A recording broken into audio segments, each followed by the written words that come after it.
तो मेरी नगरी में जल भी नहीं कि मैं आपको दे दूं। आज मेरी नगरी में अन्न नहीं, मैं आपको नहीं दे सकता, क्या दूं मैं आपको? तब राजा मानधाता ने कहा, ये शरीर आपका है, ये प्राण आपके हैं, ये मैं आपको देता हूं। बस इतना तो कहा था और मेरा ओमकारनाथ ओम अक्षर उच्चारण कर कर प्रकट हो गया। प्रकट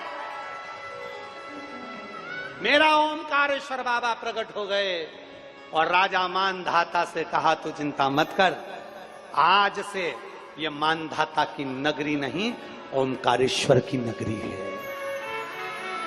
मेरे शंकर कहते हैं ये मेरी नगरी है राजा मानधाता। राजा मानधाता ने कहा, आप कृपा कर कर यहीं पर विराजमान हो जाओ।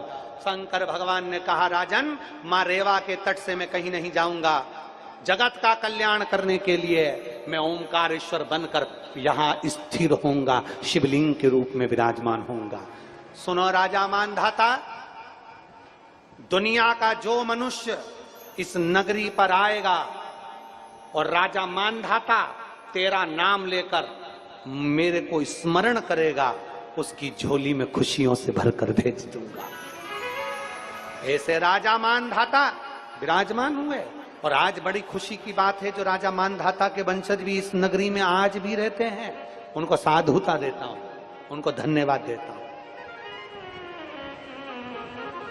वो राजा के वंशज आज भी निवास करे, उनको साधुता है, धन्यवाद।